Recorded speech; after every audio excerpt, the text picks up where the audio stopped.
اعوذ باللہ من الشیطان الرجیم، بسم اللہ الرحمن الرحیم۔ السلام علیک یا ابن رسول اللہ، السلام علیک یا ابن نبی اللہ، السلام علیک یا ابن امیر المؤمنین، السلام علیک یا ابن الحسین الشہید، السلام علیک ایہا الشہید و ابن الشہید، السلام علیک ایہا المظلوم و ابن المظلوم، لعن اللہ امتا قتلتک ولعن اللہ امتا ظلمتک ولعن اللہ امتا سمعت بذالک فرضیت به۔ السلام علیک یا ولی اللہ وابن ولیہ ورحمۃ اللہ وبرکاتہ۔ حمد و ثنا ہے احسن الخالقین کے لیے کہ جس نے ہماری ہدایت اور رہنمائی کے لیے معصومین کو خلق کیا۔ لاکھوں درود و سلام رحمت للعالمین خاتم النبیین پر، جن کو خدا نے بزرگی عطا فرمائی۔ بعد از خدا بزرگ تو یہ قصہ مختصر۔ مرسل اعظم ارشاد فرماتے ہیں کہ شعبان میرا مہینہ ہے، جو مہینہ رسول سے منسوب ہو جائے وہ معظم ہو جاتا ہے۔ دعا کرتے ہیں اللہ ہمیں اس مہینے کی برکتوں کو حاصل کرنے کی توفیق عطا فرمائے، اس مہینے میں قیام و سیام کی توفیق عطا فرمائے، اور قیام و سیام کو بچانے کے لیے زبان اور آنکھوں کو حرام سے بچانے کی توفیق عطا فرمائے، آمین یا رب العالمین۔ 11 شعبان المعظم، جگر گوشہ رسول امام حسین کو اللہ نے وہ فرزند عطا فرمایا جس کی فضیلت کو زبان امامت اس طرح بیان کر رہی ہے: اللہم اشہد علی ہؤلاء القوم فقد برز الیہم غلام اشبہ الناس خلقا و خلقا و منطقا برسولک۔ اے اللہ تو گواہ رہنا، اس قوم کی طرف وہ جوان جا رہا ہے جو صورت و سیرت، رفتار و گفتار میں تیرے رسول سے مشابہ ہے۔ میرے لبوں پہ سیرت اکبر کی بات ہے، دنیا سمجھ رہی ہے پیغمبر کی بات ہے۔ ہم شبیہ پیغمبر آغوش امامت میں آئے، امام حسین کے بیت الشرف میں بہار آ گئی، ام لیلہ خوش ہیں، زینب کبریٰ خوش ہیں، ہر طرف خوشیاں منائی جا رہی ہیں۔ ہمسائیوں نے فضہ سے سوال کیا، خیر تو ہے، کس بات کی خوشیاں ہیں؟ تو کہا حسین ابن علی کے بیٹے کی ولادت ہوئی ہے جو کہ ہم شبیہ پیغمبر ہے۔ یہ سن کر لوگ مبارکباد دینے آئے، شوق زیارت میں آئے۔ امام حسین خوش ہیں کیونکہ اللہ نے ہم شکل نبی جیسا بیٹا دے دیا۔ نانا کی زیارت کے لیے نگاہیں بے چین رہتی تھیں، ہم شکل پیغمبر دل کا چین بن کر آ گئے، آنکھوں کا نور دل کا سرور بن کر آ گئے۔ نام علی رکھا، لقب اکبر ہے، کنیت ابو الحسن ہے۔ امام حسین کو لوگ مبارکباد دینے آ رہے ہیں، امام سب کو تحفے عطا کر رہے ہیں۔ جناب زینب اپنے بھائی کو مبارکباد دینے آ گئیں تو امام نے بہن کا استقبال کیا، بہن کو مسند پہ بٹھایا۔ جناب زینب نے فرمایا، بھیا تمہیں ہم شبیہ پیغمبر جیسا بیٹا مبارک ہو۔ فرمایا، بہن آپ کو بھی مبارک ہو، اس خوشی کے موقع پر آپ کو تحفہ دینا چاہتا ہوں۔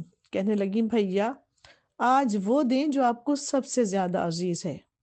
ام لیلہ نے علی اکبر کو آغوش زینب میں دے دیا کہ اے بی بی، آج سے یہ آپ کا بیٹا ہے۔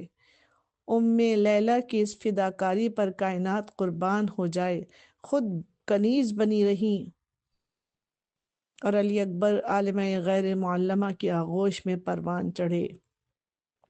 یہ رتبہ اکبر ہے حیدر کے گھرانے میں، آغوش ہے زینب کی، جھولا علی اکبر کا۔ خاندان اہل بیت میں ایک قمر بنی ہاشم تھے، دوسرے شبیہ پیغمبر آ گئے۔ عباس و علی اکبر دونوں چاند کے ٹکڑے تھے۔ جب مدینے کی گلیوں سے گزرتے تھے تو لوگ انہیں دیکھنے کے لیے اپنا کاروبار چھوڑ دیتے تھے۔ پوچھا گیا یوسف سے جب حسن کے بارے میں، کہنے لگے یہ تو ہے صدقہ علی اکبر کا۔ جب علی اکبر پیدا ہوئے اور لوگوں کو معلوم ہوا کہ وہ ہم شبیہ پیغمبر ہیں تو لوگوں میں اشتیاق ہوا کہ ہم اس بچے کی زیارت کریں۔ ایک دن اعلان ہوا کہ آج امام حسین شہزادے کو لے کر مسجد نبوی میں تشریف لائیں گے۔ نماز فجر کے وقت کا انتخاب ہوا، محراب کے دروازے سے امام حسین شہزادے کو آغوش میں لیے اس شان سے مسجد میں داخل ہوئے کہ حضرت ابوالفضل عباس آگے آگے تھے۔ تمام جوانان بنی ہاشم دعائیں پڑھ رہے تھے۔ جو لوگ پیغمبر کو دیکھ چکے تھے ان پر فرط مسرت سے غشی طاری ہو گئی کہ یہ بچہ تو ہو بہو ہم شکل پیغمبر ہے۔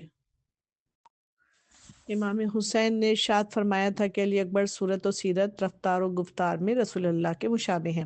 سیرت رسول کے لیے قرآن کہہ رہا ہے انک لعلی خلق عظیم، اے رسول آپ اخلاق کے اعلیٰ درجے پر فائز ہیں۔ اس اخلاق پیغمبر کے ورثہ دار علی اکبر تھے۔ رسول اللہ مخلوق خدا پہ مہربان تھے تو علی اکبر کو بھی مخلوق خدا کا خیال تھا، اسی لیے اپنے گھر میں دسترخوان سجایا تھا۔ عرب کا دستور تھا کھانا کھلانے والے اپنے گھر کے باہر آگ یا چراغ روشن کر دیتے تھے تاکہ مسافر، غریب، بھوکے لوگ دسترخوان سے سیراب ہو سکیں۔ رفتار و گفتار میں بھی رسول اللہ سے مشابہ تھے، اور جب بولتے تھے تو ان کا تکلم بھی رسول اللہ جیسا تھا۔ اور رسول خدا کے تکلم کے لیے قرآن کہہ رہا ہے وَمَا يَنْطِقُ عَنِ الْهَوَىٰ إِنْ هُوَ إِلَّا وَحْيٌ يُوحَىٰ، کہ رسول اپنی خواہش سے کلام نہیں کرتے، ان کا کلام وحی خدا ہوتا ہے۔ علی اکبر شجاعت میں اپنے دادا حیدر کرار کی طرح تھے۔ حمید ابن مسلم کہتا ہے کہ رخصت علی اکبر کے وقت خیمے کا پردہ بار بار اٹھتا تھا اور گر جاتا تھا۔ علی اکبر خیمے سے نکلنا چاہتے تھے، بیویاں اور بچے لپٹ جاتے تھے۔ اور یہ بھی روایت ہے کہ آپ نے جب پہلا حملہ کیا تو بہادری سے جنگ کر کے فوجوں کو چیرتے ہوئے واپس اپنے باپ کی خدمت میں آ گئے تھے۔ تو میں یہی کہوں گی کہ علی اکبر جیسے شجاع کے لیے دشمنوں کی صفوں کو توڑ کر نکلنا مشکل نہیں تھا۔ علی اکبر کے لیے وقت رخصت خیمے سے نکلنا مشکل تھا، جب سیدانیاں علی اکبر کو روک رہی تھیں، فریاد کر رہی تھیں، بچے قدموں سے لپٹے ہوئے تھے۔ علی اکبر کی شجاعت یہ تھی کہ پہلے حملے میں 120 دشمنوں کو قتل کیا اور دوسرے حملے میں 200 دشمنوں کو واصل جہنم کیا۔ گر اذن وغا ملتا کفار کا یہ لشکر، عباس کا آدھا تھا آدھا علی اکبر کا۔ علی اکبر کی شجاعت ان کے خطبوں میں آیا ہے۔ گھوڑے کی رکابوں پر کھڑے ہو کر 30,000 سے زیادہ کے لشکر کی آنکھوں میں آنکھیں ڈال کر فرمایا اے کوفہ و شام کے کرائے کے فوجیوں، اے اندھیروں کی چمگادڑوں، اے ملامت کے ڈھیروں، میں صاحب معراج کی شبیہ ہوں جس کی شان میں آیات محکمات نازل ہوئیں۔ سورہ زاریات جس کا قصیدہ پڑھتی ہے، سورہ نازعات اس کی وصف بیان کرتی ہے، سورہ عادیات اس کے گھوڑے کی تعریف میں نازل ہوئی ہے۔ کیا فصیح و بلیغ خطبہ ارشاد فرما رہے ہیں، تمہیں معلوم ہے تم نے کس کو گھیرا ہے، کس کا پانی بند کیا ہے؟ کائنات میں چراغ لے کر ڈھونڈو گے تو میرے باپ کے علاوہ کوئی فرزند رسول نہ ملے گا۔ میرا بابا معرفت خدا رکھنے والوں کا انیس، جبرائیل کا قبلہ ہے۔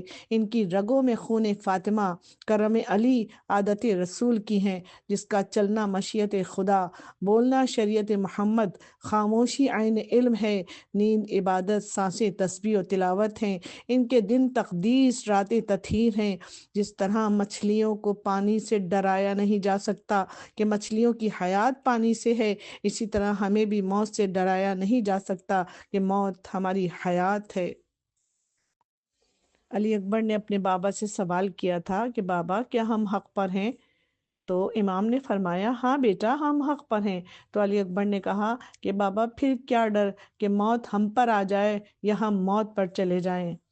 آئیے دعا کرتے ہیں بارگاہ احدیت میں شعبان المعظم کے مولودین کے صدقے اور کریم امام کے بیٹے علی اکبر کے صدقے، جس کریم امام نے علی اکبر کی ولادت کی مبارکباد دینے والوں کو تحفے عطا کیے کہ اے میرے کریم آقا، ہم بھی آپ کے چاہنے والے ہیں، علی اکبر کی ولادت پر خوش ہیں اور آپ کو مبارکباد دیتے ہیں، ہمیں بھی علی اکبر کا صدقہ عطا کر دیجئے۔ اس ماں کا مقدر بھی کیا خوب مقدر ہے، جس ماں کو بھی مل جائے صدقہ علی اکبر کا۔ اے خدا ہماری حاجات کو قبول فرما، بیماروں کو شفا عطا فرما، بے روزگاروں کو روزگار عطا فرما، برسر روزگار کو رزق میں اضافہ فرما، ہمیں سیرت علی اکبر پہ چلنے کی توفیق عطا فرما، پرچم اسلام کو سربلندی عطا فرما، ظلم و کفر کے خاتمے کے لیے اپنی آخری حجت کو اذن ظہور عطا فرما، ہمیں ان کے حقیقی آوان میں شمار فرما۔ ربنا تقبل منا انك انت السميع العليم برحمتك يا ارحم الراحمين، اللهم عجل وليك الفرج، التماس دعا۔